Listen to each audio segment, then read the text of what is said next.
Okay, so you're from Whitehorse. Yeah. Population's 30,000? Yeah, around roughly? there, yeah. I mean, what does it mean to represent that community on such a large scale now? Yeah, it means a lot.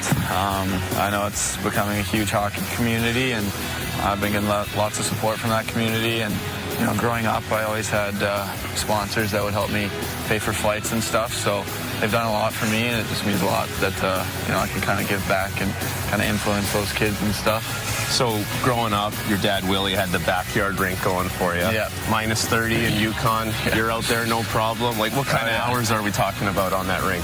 Yeah, well, I know my dad spent a lot of hours building that rink, so I know I kind of had to repay him by spending hours out on it. So, you know, I would spend an hour a day at least, probably every single day. You know, I'd go to school at 7 in the morning, then come home, hop right out there. Minus 30? You're out Sometimes there? I'd be out there minus 30. So you've said a couple times now that your favorite player is Patrick Kane. You know, I think there's been a shift, right, where young players have watched, you know, full games. Now you can get everything on YouTube, right? You grab the clips. What was your experience like? Are you watching Chicago in the playoffs, or are you seeking out the highlights on YouTube? Yeah, a bit of both. I was a huge Hawks fan growing up, so obviously they had their dynasty when it was around my time coming up, and obviously on YouTube I'd watch him every single day, and you know, you see all the highlights he had and stuff. It was pretty fun to watch. So in game one, you did something that Patrick Kane is like known for doing. Do you know what that is?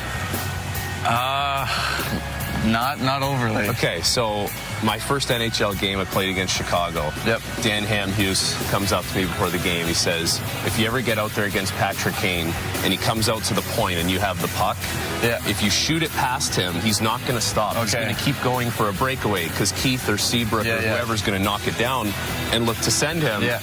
And your goal in game one, you went out to the point, the puck went down the wall, Weisblatt picks it off, and there you are for a breakaway. Yeah. Do you know that that's a Patrick Kane thing? I could see it. He scored quite a few goals like that. So, yeah, I think Weisblatt, he kind of knew he was going to make that play to me, so it was a good goal.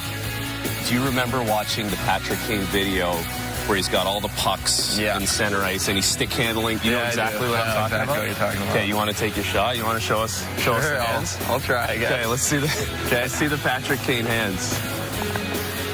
No pressure.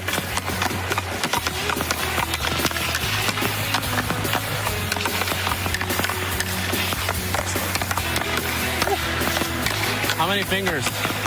How many fingers? 4. How many now? 2. I'm distracting you.